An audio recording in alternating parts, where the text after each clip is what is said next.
Hey. Hello. Hello, Good sir. evening, John. Hello. How are you? Don't call me sir. Call me John. Yeah, I'll call you back. Thank you so much. How are you? I'm very well. How are you? I'm good. Good. Thank you for doing this. Yeah, thank you so much for joining and coming today. And I'm very grateful, and we are grateful for having you today. I just want to say we have Rishi Bhaiya who is co-host with me today, and we will be doing live with you. What is your good name? The other gentleman. What's your name? Rishikesh. You can call me Rishi. Reshi. Yeah. Reshi, like Reshi catch. Yeah. Okay, Reshi. Pleasure. Thank you so much, John, for joining the call. No. Thank you for doing what you're doing for others in India, which is so important and beautiful and giving. So Yeah. how are we going to do this? I see we have wonderful people joining, which is great. So we do have some of the questions that the audience have passed on to us, and Abhishek and I will be asking the questions. Hmm. And I think also the audience who are live right now may also start putting down the questions there, so we can take those questions also. Abhishek will be letting us know which questions we'll be taking from the audience also. Okay, beautiful. And you will monitor those questions? I Yes. can't see them. I guess you can see them, but I can't. Okay. Okay. Well, I'm here. Elfrida's here, and I'm drinking coffee, and whenever you want to do this. Yeah. I need some chai. Can you send like a chai master over here and make me some good Indian chai? Definitely. We'd love to, we'd Where, love where, to. where is everybody? Are you all in Delhi or Mumbai or all over the country? Yeah, I'm joining from Karnataka, a Ah, small place beautiful. from Karnataka. Yeah. Abhishek? And I'm joining from Pune, Maharashtra. Where's that? Oh, Near Mumbai. Very close to Mumbai. beautiful. Yeah, I love all the car sounds. It makes me remember and how alive everything is there. Yeah. Okay, So just let's jump into this. yeah. Like just going into the conversation, I just want to take this moment and just introduce the topic to our people. That today's topic is photography as problem solving, and we will have all the discussions around this. And yeah, let's dive into the conversation. So the first thing, as we all know that all the work you have been doing from long since, but we have today some young audiences also who are joining us. So we would love if you could tell us a bit about you for them and where are you from and what work are you currently working on? Okay, well, thank you, Abhishek. First of all, thank you for everyone who's here. Um, I'm John Stanmeyer. I'm a person first, and I'm a photographer, storyteller, writer. I work on an old home that I live in, and yeah, I do this thing, I guess, called photography. Um, I live in presently. I live in Western Massachusetts, in the Berkshires, which is in the west by, like New York is literally maybe 7 kilometers that way, or about 4 miles that way. And Connecticut is just slightly south of me, and about 2 hours from New York City or 2 hours from Boston. And I live with Elfrida the Great Dane in a 111-year-old house that needs a lot of love and repair. And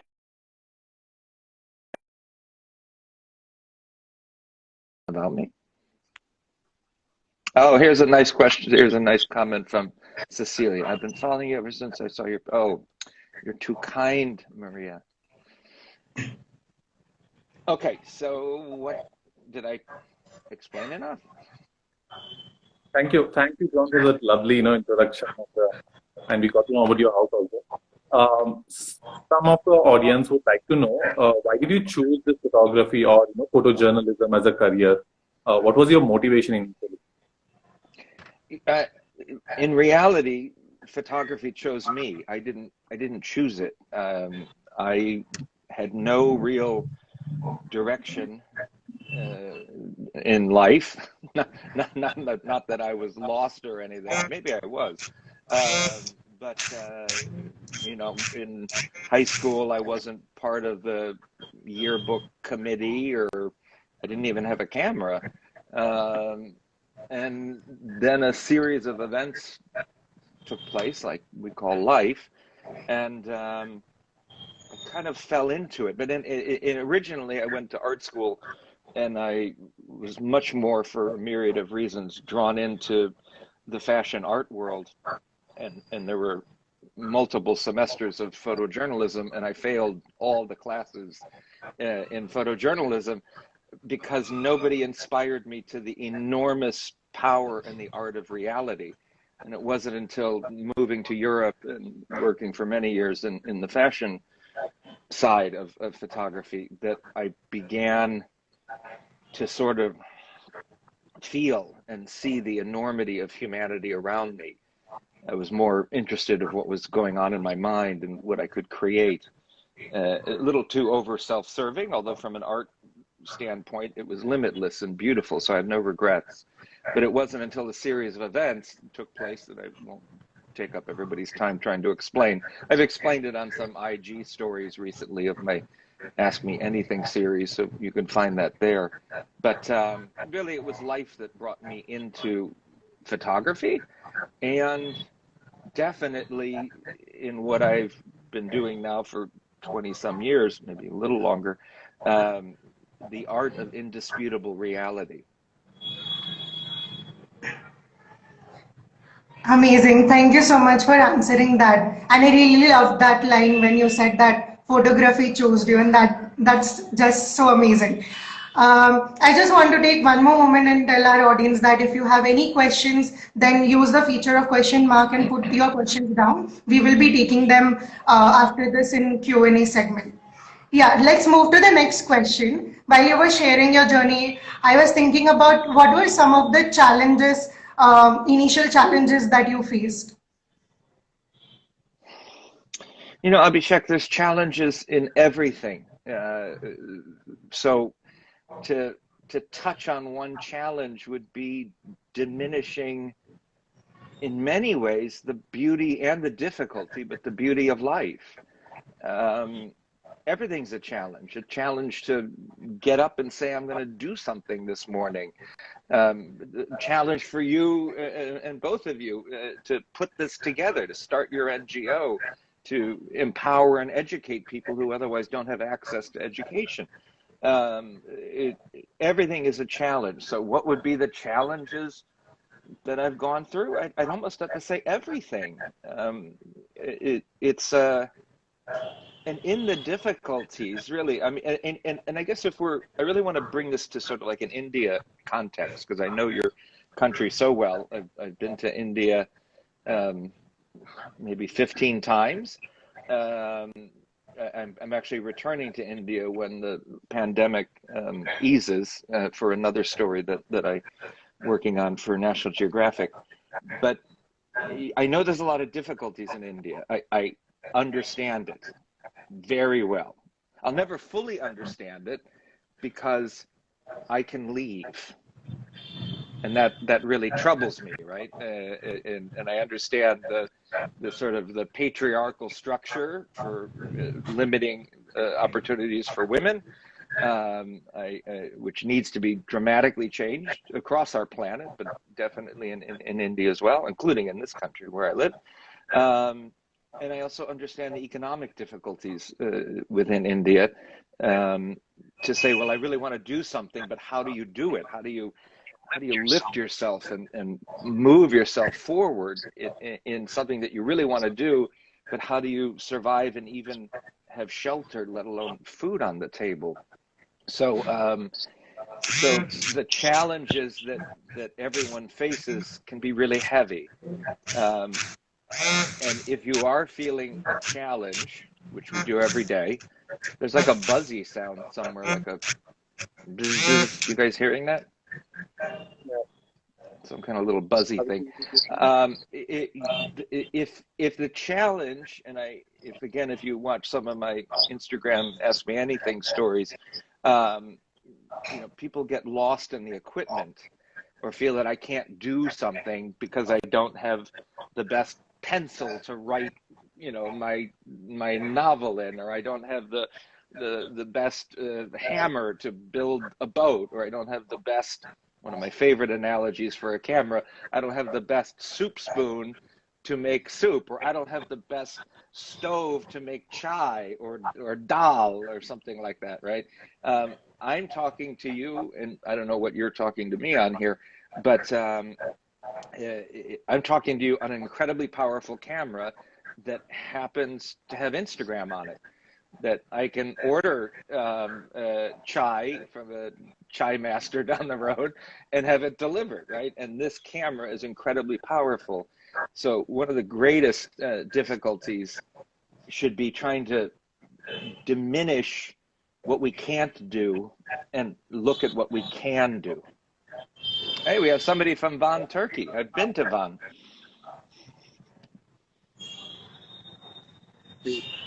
Really, very insightful to know that every day everything is a challenge, right? So we try to maybe think of some challenges and we forget that we are getting up and we are trying to do something. So thank you so much for that insightful thought. Let me put this in another context that I hope younger photographers can understand. Just the act of waking up every day is a beautiful gift, because one day you won't, and that's okay too, right? We're all temporary. So what can you do this day, even if it's minor, even if it seems little? Everyone has a camera in their pocket these days, and it makes phone calls. And if you want to be a photographer, create with whatever soup spoon, hammer and nail, monkey wrench, needle and thread that you have. Hey, we have others here. Hello. I always forget what your name fully is, but Kalises Kefera. I hope I'm saying that right. Okay, sorry about that. And Lucknow. Oh, I've been to Lucknow. Oh, come on. Crazy, crazy place. Love it. Great to know that you have been, to so many places in India. Coming to the next point, in 1999, there was a picture that you took and which was awarded the Robert Capa Gold Medal, right? The killing in the Timor. Can you share something about that picture? Your thoughts, or how did you feel about it? Well, that was in 1999 during the up before the run up to the vote for independence from Indonesia. This has to do with a very beautiful small country called East Timor, one of our newest countries on earth besides South Sudan, which would be our most newest country right now. How did I feel? I felt horrible. I was standing on a street.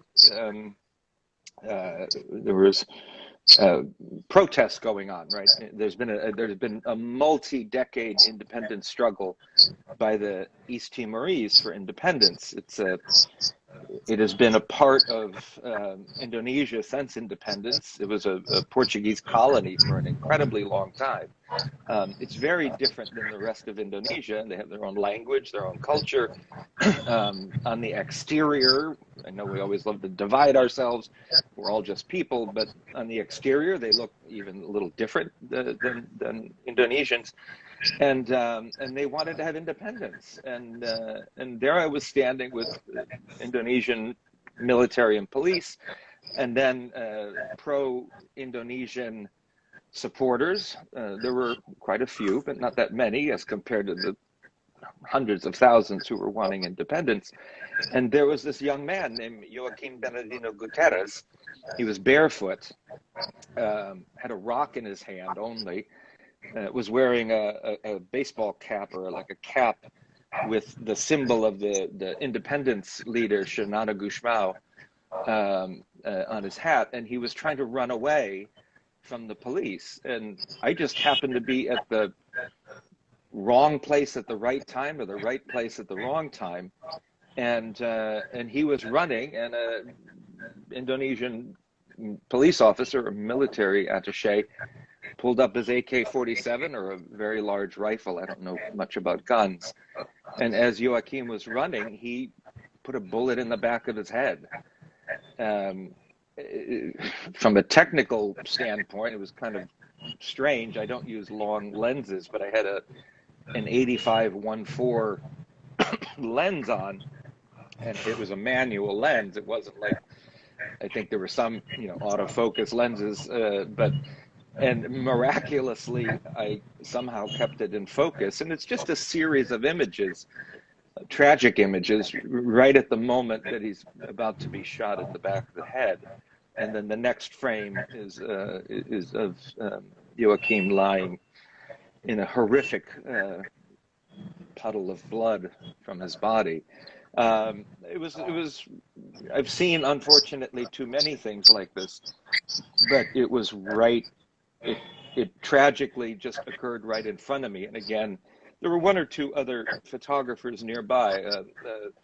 A friend of mine with AFP, Agence France Pierre, Maya Vidon, was there, but she was sort of on the side.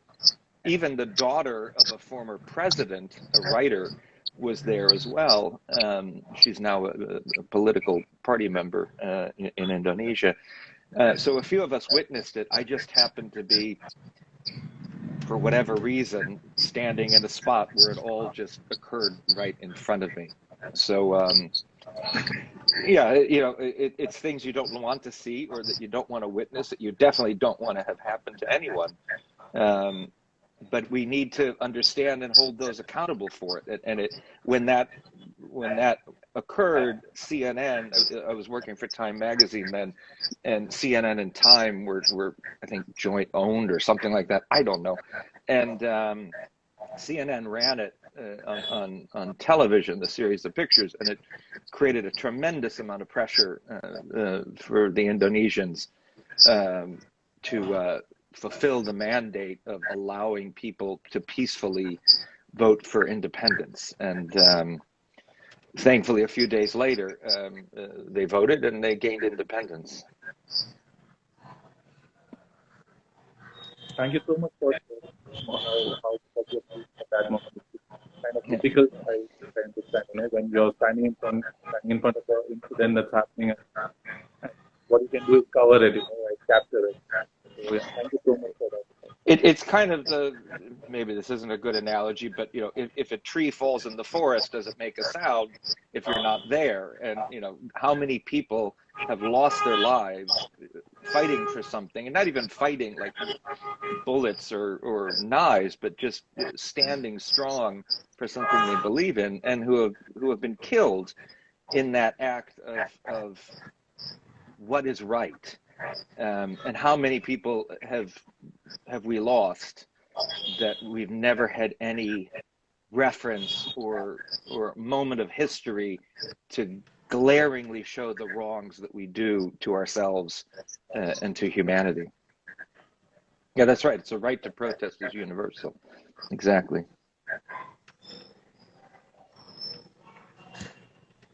Thank you so much for sharing that, and I'm so grateful and thankful that I was able to listen to this experience, especially from you. And I was just thinking about what are some major learnings through your whole journey? What is the major learning? Yeah. Everything. Abhishek, everything. I'm learning right now. Every moment, there's not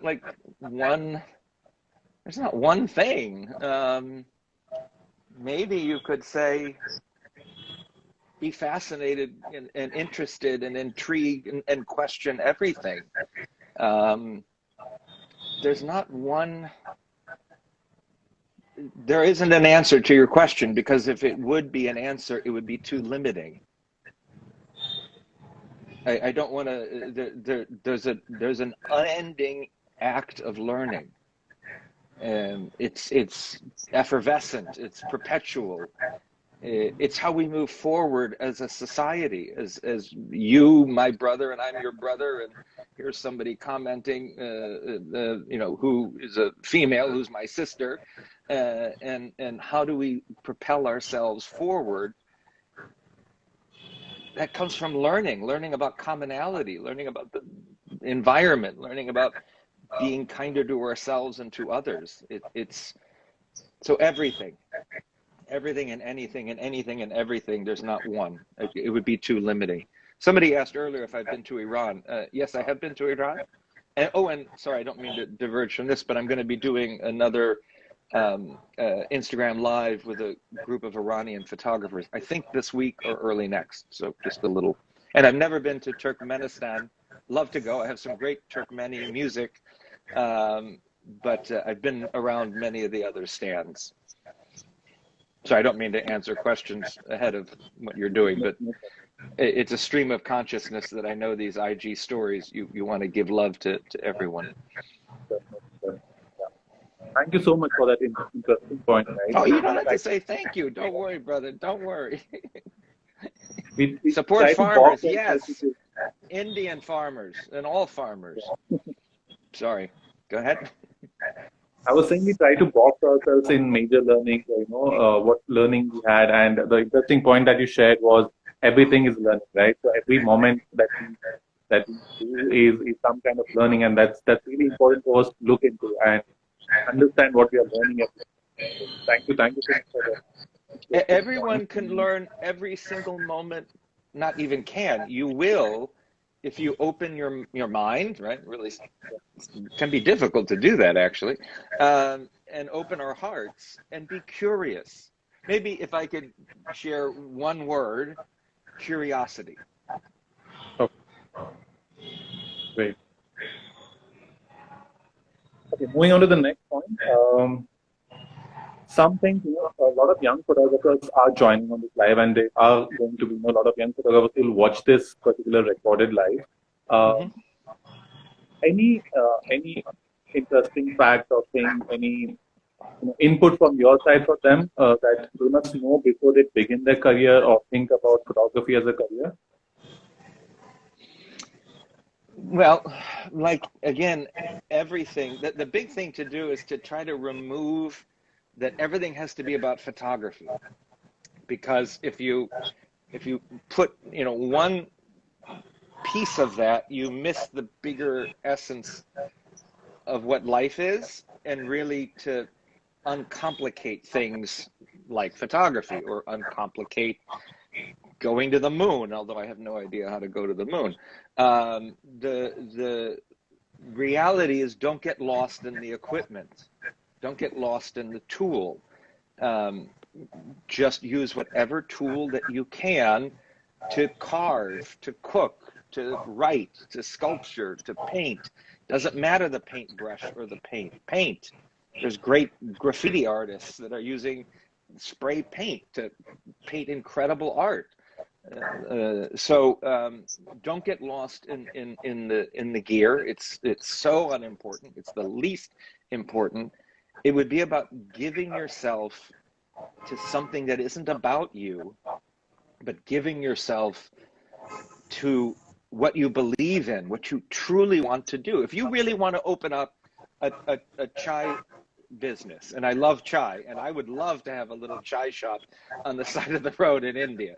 Yeah, Bansky, of course. So I would love to have a chai shop on the side of the road in India. I have a little coffee house up the road that I don't run anymore, and selling the building because I'm never here, but I know this. If you really, really want to open up a chai shop on the side of the road, give to it, become fascinated by it, and make the best chai that you could ever make. Make the most specific chai that you could ever give to someone else. It's all about giving, right? Give it. I want to have an experience, and photography is this act of giving in your own fingerprint, in your own way of seeing, in your own way of making chai. So that when you go to that chai master on the side of the road, or you are looking to work for a publication, or not even work, just in creating, that when we see your photography, it's this most incredible image that I've seen. And it's just like this incredible cup of chai experience. And somebody just wrote here, lose yourself in the process. Yes, you get lost in it, and it's an act of giving to it. So if young photographers can peel away, if any photographer, I don't care, I don't believe in age, I don't believe in time, I don't believe in any of this nonsense. Any moment of your life that you want to do something, in this instance, photography, give to it. Same thing for chai. If you want to open up a chai shop, give to it, but create the most incredible, unique chai. Develop it, right? You have to work it. It's not like you magically set up your little stand on the side of the road and put some plastic canvas on it, and there's 20 other chai masters next to you. Don't like abuse the other chai masters next to you, but give even more than they're giving, and create that chai experience like nobody else has had, because that's what photography is. If you really want to sort of present the world that is around us in new and unexpected ways that we haven't seen before. So photographers of any gender, especially, I want to empower people who aren't just a bunch of guys. And in all kindness here, I'm just seeing 3 men here, and you guys need to have more women on your team. But go and give to this, whichever thing that you want to do in this life. And if it's photography, give to it in a way that is specifically you. And it's going to be torturous. It's not going to be like instantly, here's this great cup of chai, or here's this great photograph. It takes development and getting lost in it, as somebody has mentioned already. So I'm not going to give one answer or one thing, because there is no answer.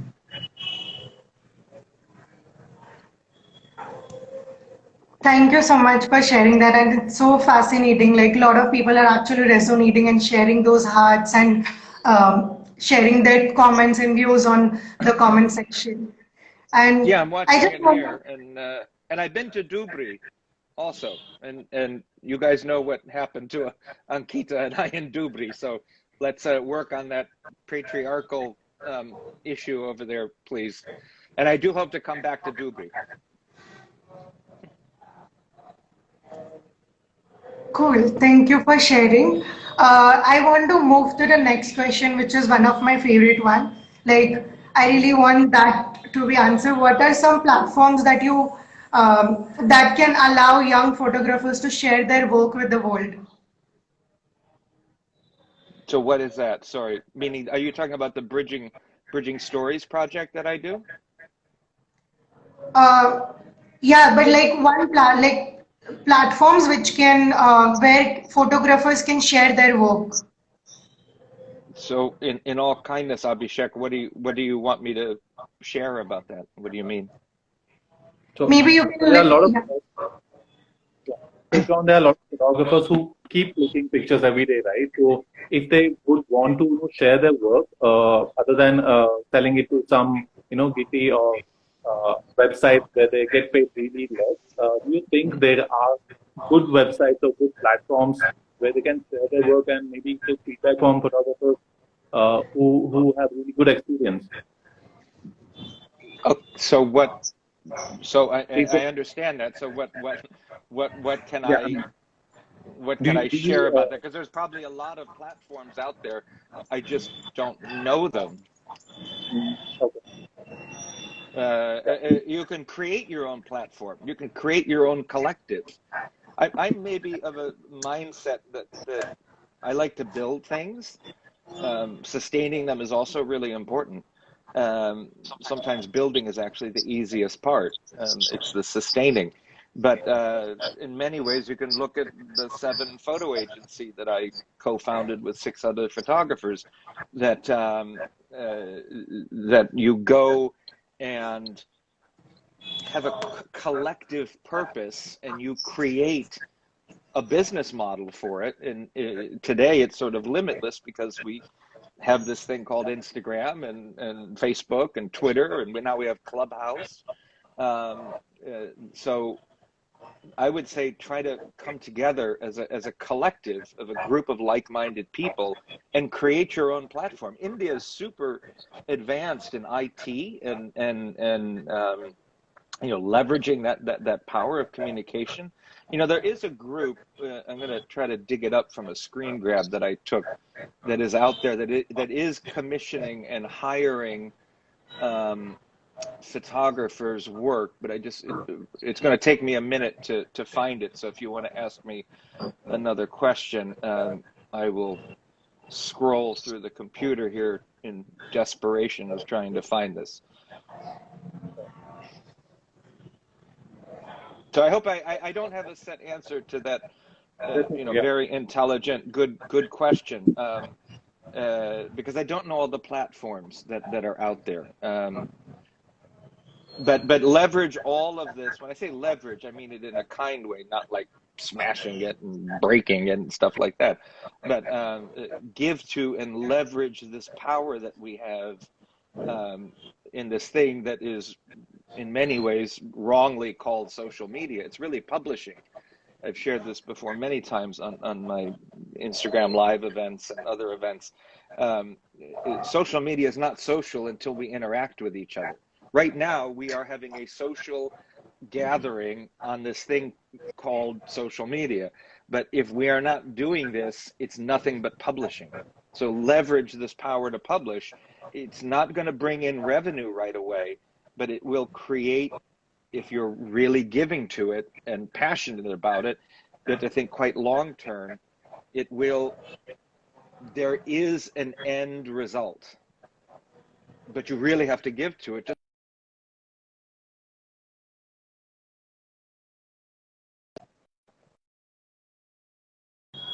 I'm paying attention to you, but I'm also scrolling on a laptop here trying to find this. Yeah, there was a question from. Go ahead. Yeah. Sorry.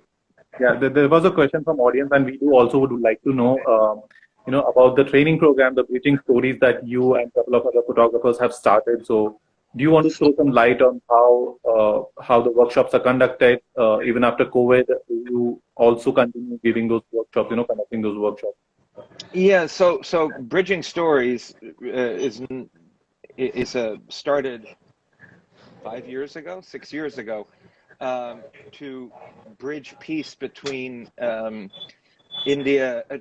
bring peace between Armenia and Turkey. I'm actually wearing a Armenian T-shirt right now from my dear friend Anna, Streets of Yerevan. I was deeply moved while working in both Armenia and Turkey on the centennial of the genocide, to try to find a way beyond photography that I'm doing, because I'm just coming in and trying to do my best that I can. But it has to come from inside. And so a dear close friend of mine, Anush Babajanyan, a photographer with 7, as well as living in Armenia and from Armenia, we started an NGO called Storytellers Cafe, which is what you guys have with pencilbricks.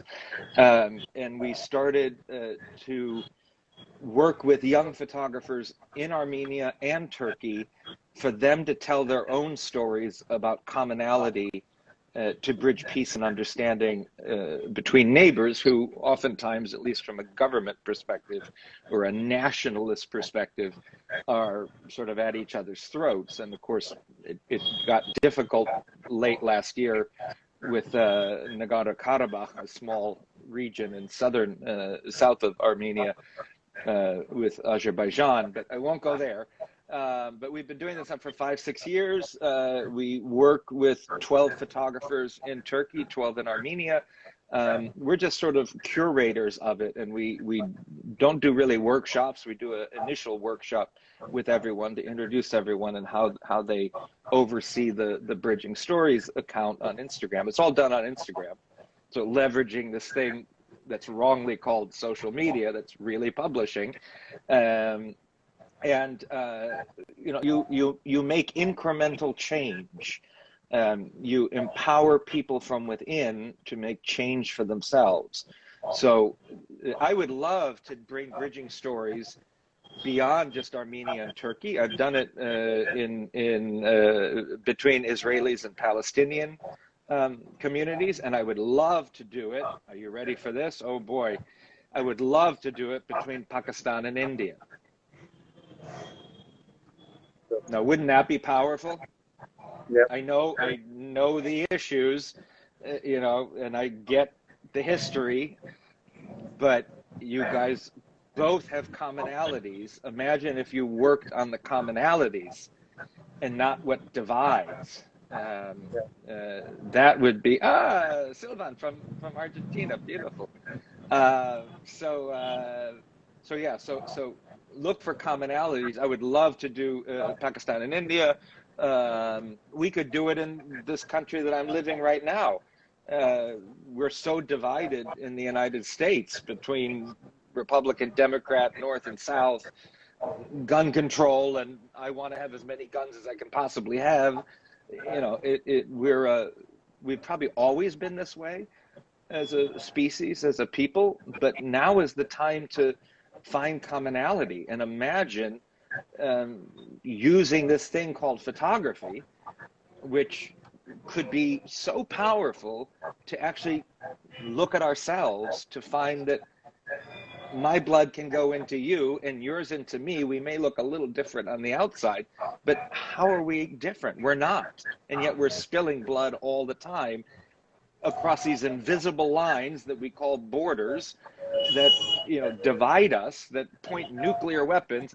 My favorite, I collect matches, not like hotel matches or stuff like that, but I've been throughout all of India, all of Pakistan, and my two favorite and very sad matches are one from India, and it's your nuclear weapon, nuclear rocket, and it's pointing this direction, and you go into Pakistan and they have a package of matches and they have a nuclear weapon pointing that direction, pointing east, and the Indian matches pointing west. And it's like, my God, how totally cuckoo crazy is this?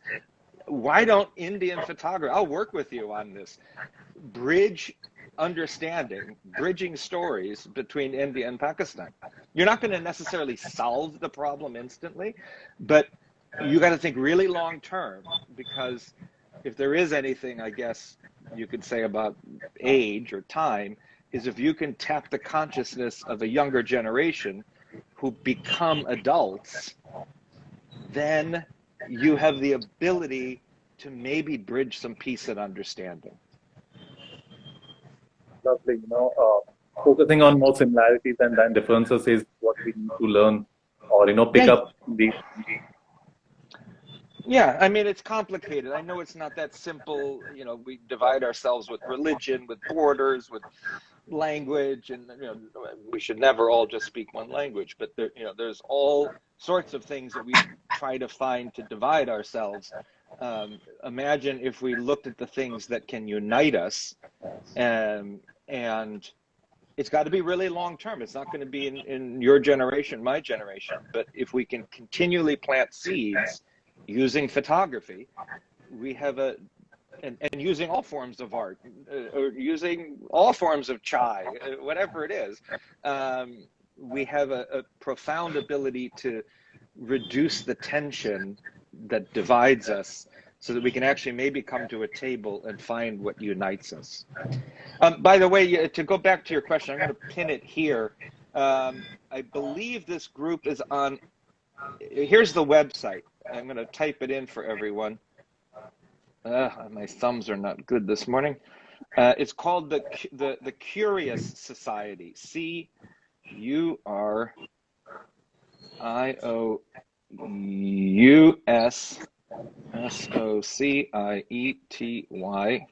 Oh, great. It keeps auto-correcting me. CuriousSociety.com. So I hope I'm doing this right. Let me make sure I'm spelling it right. Doi, doi, doi. Oh, .org. Sorry, .org. Doi. Okay, so there's the web link. Take a screen grab of it. I don't know the gentleman, but I've been on a few Clubhouse events. His name is Paul Bellinger, and by a Nat Geo, former Nat Geo colleague of mine, Kenneth Jarrett. And they are always looking for photography. They pay for it, and they're trying to democratize publishing and accessibility for photographers all around our planet. It has to be brilliant photography, right? Not just here's a picture of a flower, or here's a picture of a mountain with snow on it and stuff like that. I mean, it can be that, I guess, a little bit too, but it's got to be more. It's got to be meaningful photography. But reach out to that URL. Take a screen grab, everyone who's here or whoever will watch this on your Instagram feed. I presume you're going to keep this available. Again, it's called www.curioussociety.org. And reach out to them. Again, I never met Paul Bellinger, but seems to be very welcoming, and it is to support photographers of all genders, all age, all nationalities, to go and have a platform and to be paid for it. They're an NGO that gets grant money and share the love through grant money. So that's another business model that you could do in India, right? There is money in India. It's just kept by the 0.00001%. And but somebody's asking, curious, CuriouSSociety.org. Yeah, curious. The common spelling. Maybe I butter thumbed it up when I was typing it. Okay, sorry, I didn't mean to divert, but I wanted to jump back to that. That's really useful. Thank you so much for going back and giving us. Yeah, sorry, somebody was trying to call me. Hold on, I got a message. So my daughter's messaging me. Give me 1 second. You can ask me another question, and I'm here. Well, we'll get into a technical question, which a lot of young photographers who join us keep asking about. Do you think a photograph or a picture speaks for itself, or do you think a photographer should add a description or a context to it for the audience to get an understanding of it? I'm so sorry. I was just writing here. Can you say it one more time? Yeah. Something about a caption. Yep. Yeah. So a lot of photographers who join us ask this question: should the picture speak for itself, or do you need a description or a brief context to give it to the audience who are looking at it? I don't know if there's any right way or wrong way to it. I do like to write. I also write for publications. I do tend sometimes to write long captions in this thing called Instagram, but not so granular about what's going on in the image. More trying to give some love and support, sort of what I'm thinking, a little more the mystical, spiritual side of things. I'm not into what we call in the business, for my own publishing, what we call AP captions or Associated Press style captions, right? But you do want to have the 5 W's or the 4 W's, the who, what, when, where, and why. So yeah, who, what, when, where, and why. You do want to have that somehow in your caption, but it doesn't have to be, Abhishek, 32 from outside Mumbai, sits in his living room with a white shirt, talking on Instagram. He loves chai and paneer butter masala, and later in the day he went and rode on a merry-go-round. It's like whatever. But give a little more. I like captions that take me someplace. For the work that I do for publications, whether it's National Geographic, Time, others, it is sort of a little more pragmatic, because I'm not the final caption writer. So you do have to do the 5 W's. You know, they want to know who, what, when, where, and why. And then let somebody make that decision based upon their publication. But if you're going to write something for an exhibition, like a placard below, it can just be, you know, Kashmir, you know, 2011 or something like that, or, you know, streets of Calcutta, whatever, right? So there isn't any one right way or wrong way. Personally, I'd love you to take me on a mental journey where I can wander through the image and maybe take note of things that I'm not aware of. But don't have to, like, you know, cook the food, cut the food, chew the food, and feed it into my mouth. You know, take me on a journey. Thank you. Yeah, thank you so much for answering. Moving to the next question, which is, what are your thoughts on world problem addressed using art? What do I think about world problems addressed by using what? Using art. Oh, using art. Well, I want you to address the humanity's problems by carving in stone, like making petroglyphs if we have to. You know, petroglyphs are the earliest form of photojournalism. If you look at, you know, cave painting 20,000 years ago to petroglyphs I've seen in parts of the Middle East from 10,000 years ago. I'm sure you have some. I've even seen petroglyphs in Armenia and Turkey. I'm sure you have them in India. That's communication. That's journalism of the time. Or art of the time that depicts the moment. So if there's any ability to create using any tool of art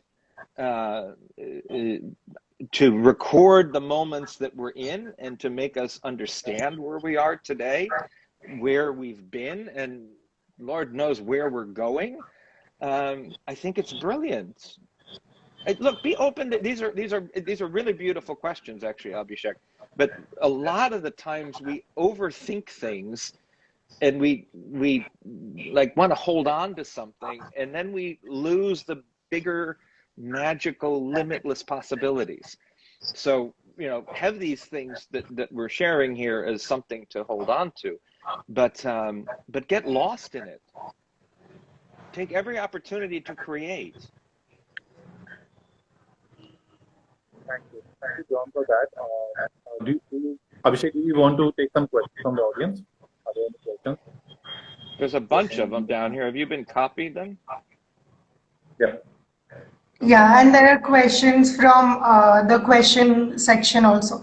I'll play one by one. Okay. I'm going to sit back here with Elf, who's sleeping with me. Oh, here we go. Oh, look at that. Look at that. You can put questions over there. I didn't know that. That was really cool. It just came like swooshing right in. Among your work, which one is your favorite? Oh, none. I don't have any favorites. I don't really like anything. If I've probably mentioned this before, not here, but elsewhere. If I've made you be able to think, Puran Singh, if you're touched by something, or you have a feeling and you felt something, then I did my job. I fulfilled some kind of a purpose, I hope. But I don't have any favorites. They're all just sort of pieces of the moments that really connect all of us.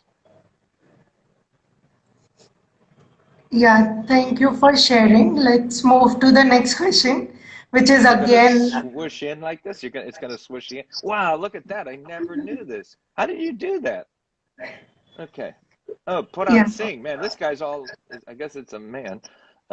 Is all over this. I guess there's a lot of Purhans. There must be 361 of you. what are some of the biggest lessons in the photography business you have learned along the way? Oh, never give up. I mean, you'll get rejected repeatedly. You'll submit work that you think is, important or meaningful, and it won't be, selected for publication. Or I don't really like photo contests. I enter them because magazines want us to enter them, and you won't get recognized or whatever, and you'll think, oh God, I just am not good or whatever. It's like rubbish. None of that stuff really means anything in the big universe of it all. So if there's anything that I learned is to believe in yourself, hold on to yourself, be around other people that are functioning and creating at the highest level possible, because we become the product of those that we're around. Nothing wrong, I friends of mine who are, bakers, or who are teachers, or who are auto mechanics or whatever. But in the world of art and photography, be around those who are expressing at the highest sort of energy possible, because you grow that way. If you're around others, and there's nothing wrong, everybody is beautiful how they are. Actually, I can probably learn more from a chai master on the side of the road in the middle of nowhere in India than I can from anybody else. But you learn from everybody. But in the art, in the sense of photography, that's why I was talking earlier about maybe creating a collective of people that you want to collaborate with. Be around those that are functioning at the highest frequency possible, because you'll lift each other, whether it's your direct partner or a friend. We become the product of those that we're around. But otherwise, it's never give up. Give relentlessly to what you believe in. Thank you. Yeah. I have one more question regarding the art as problem solving. Continuing on to that, it's just a thought. Do you think problem solving, in terms of society problem solving, or going around and solving problems for the society, is an essential skill for photographers? Do you feel that photographers should look around for, showing problems to the people or conveying that message? Well, put it in balance of not just problems, but also beauty. We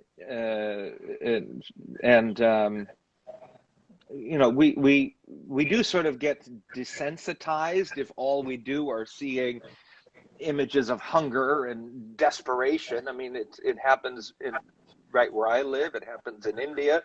It happens in somebody saying, I've ever been to Bangladesh, India, and Pakistan. Yes, I've been to all those amazing countries. And you have enormous issues to contend with, just like anywhere else. But put it into I like to try to have some hope, like in an essay or a collection of images, not just be dripping, melting lead on everybody's head to destroy and feel like we can destroy our thought, to think, oh my God, I'm so overwhelmed. How do I solve this? I can't. I'm going to go back to my life again. Give some hope. But yes, don't ever stop, trying to share moments that can influence us to help make change. Just try to go and if you just only want to take pretty pictures, okay, but make it with some more meaning so that it makes us think, and so it can be on heavy topics, but give a little bit of hope, give some solutions, at least one or two visuals that have an outcome that we can, as an example, move forward in XYZ sort of narrative that you're trying to tell.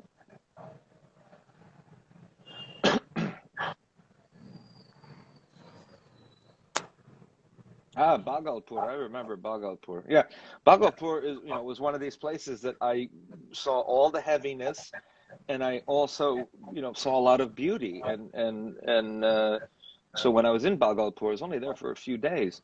It was very visual. My gosh, what a visual place.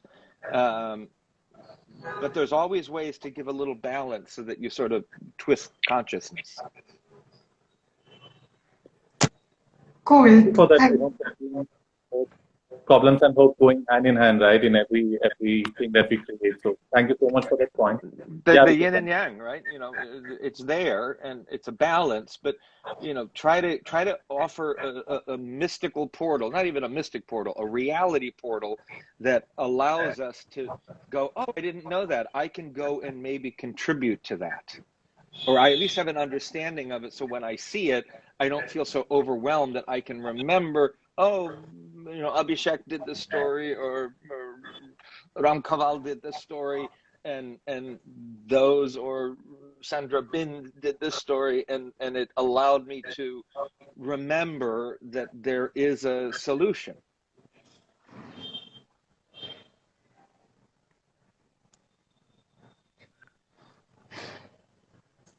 Do we only have an hour with this, right? Then IG stops?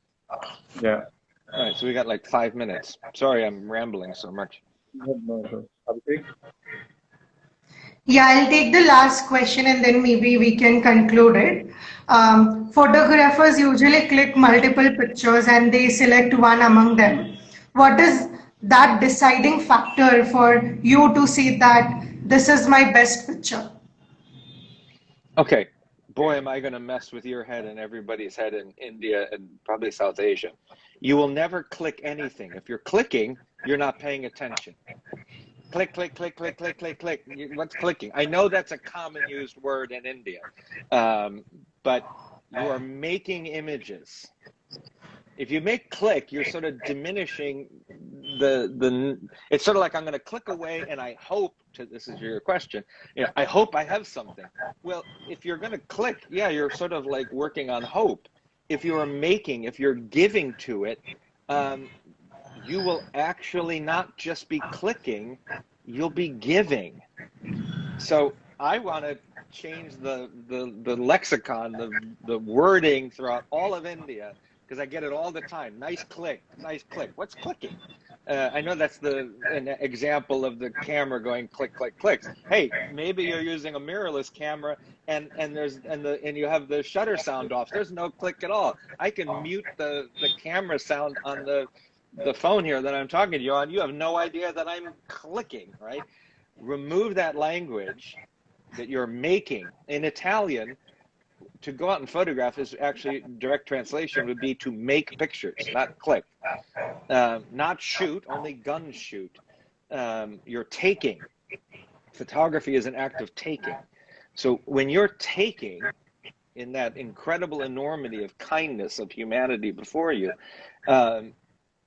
slow down, and then you'll actually maybe be able to make meaningful images that help you not have a bunch of clicks that you have to cull through in order to try to find that image. So it is about watching the cream rise to the top in the edit, an act of giving in the visual narrative, but it's not about clicking.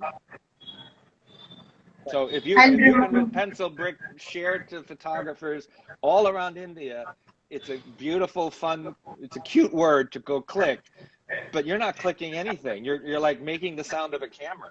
And I'm going to work on silent mode, so you're not going to hear a click whatsoever. I want to give. I want photographers to give when they're photographing. That will be my lesson, I guess. No, I start not using that word often. Never use shoot, only gun shoot. You ever seen a good shot of somebody being shot? Hey, there's a shooting outside. Let's go outside and shoot it. Let's go outside and click it. Think about it. Words mean something. Thank you so much. Yeah. Also, Yeah, book recommendation. Any book that you have feeling for.